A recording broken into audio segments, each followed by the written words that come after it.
అందరికీ నమస్కారం అండి. మణి తెలుగు కథలకు స్వాగతం. ఈరోజు మన ఛానల్లో కొన్ని మోటివేషన్ కొటేషన్స్, అలాగే మంచి మాటలు, జీవిత సత్యాలు నేర్చుకుందాం. ఎప్పటికీ ఒకటి గుర్తుంచుకోవాలి, అన్యాయంతో రాజీ పడటం అంటే అతి పెద్ద నేరం చేసినట్టే. జ్ఞానం అంటే అద్భుతమైన విషయం ఏమీ కాదు, తెలియని విషయాన్ని మరింత క్షుణ్ణంగా పరిశీలించి అవగాహన పెంచుకోవడమే. నది ఎప్పుడు వెనక్కి పారదు. నువ్వు నదిలా జీవించు, బాధించే గతాన్ని మరచి భవిష్యత్తుపై దృష్టి పెట్టు, విజయం నీదే. మనసు, మాటను మన అదుపులో పెట్టుకోగలిగినప్పుడే జీవితంలో కోరుకున్న స్థాయికి ఎదగగలం. ఒక పక్షి పైకి ఎగిరితే మిగతా పక్షులు కూడా దానితో ఎగిరి ఆనందిస్తాయి.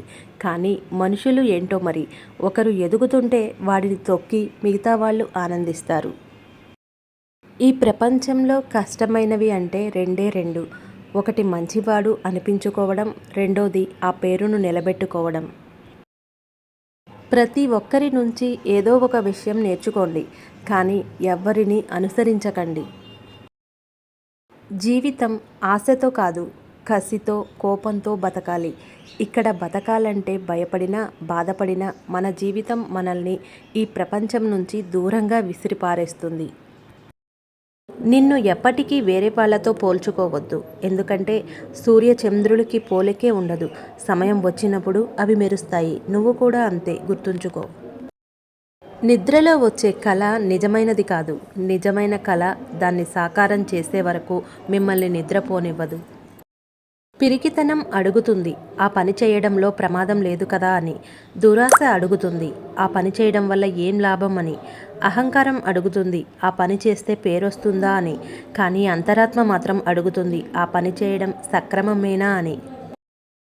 జీవితంలో ఎదురయ్యే ప్రతి సంఘటన మంచి చెడు రెండింటినీ బోధిస్తుంది. ఏది స్వీకరిస్తావు అనే దానిపైనే నీ విఘ్నత ఆధారపడి ఉంటుంది.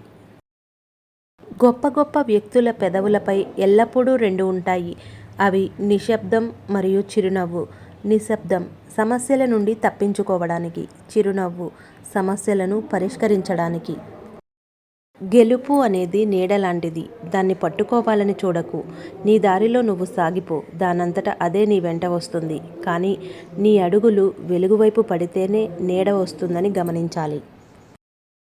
తప్పులు అనేవి జరిగినప్పుడు చాలా బాధాకరంగా ఉంటుంది, కానీ కొన్ని సంవత్సరాల తర్వాత ఈ తప్పులన్నింటినీ కలిపి ఒక అనుభవం అంటారు. ఇది మీ విజయానికి దారితీస్తుంది. ఏడవకండి, మిమ్మల్ని బాధపెట్టే వ్యక్తి కోసం ఎప్పుడూ ఏడవకండి. ఒక చిన్న చిరునవ్వు నవ్వి అతనితో ఇలా చెప్పండి, నీకంటే మంచి వ్యక్తిని కనుక్కోవడానికి నాకు ఒక అవకాశం ఇచ్చినందుకు ధన్యవాదాలు.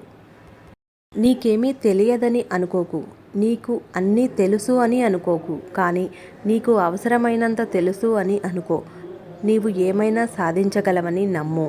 ఈ వీడియో కనుక మీకు నచ్చినట్లయితే లైక్ చేయండి, షేర్ చేయండి, సబ్స్క్రైబ్ చేయండి. Thanks for watching. మళ్ళీ మరొక చక్కటి వీడియోతో కలుద్దాం.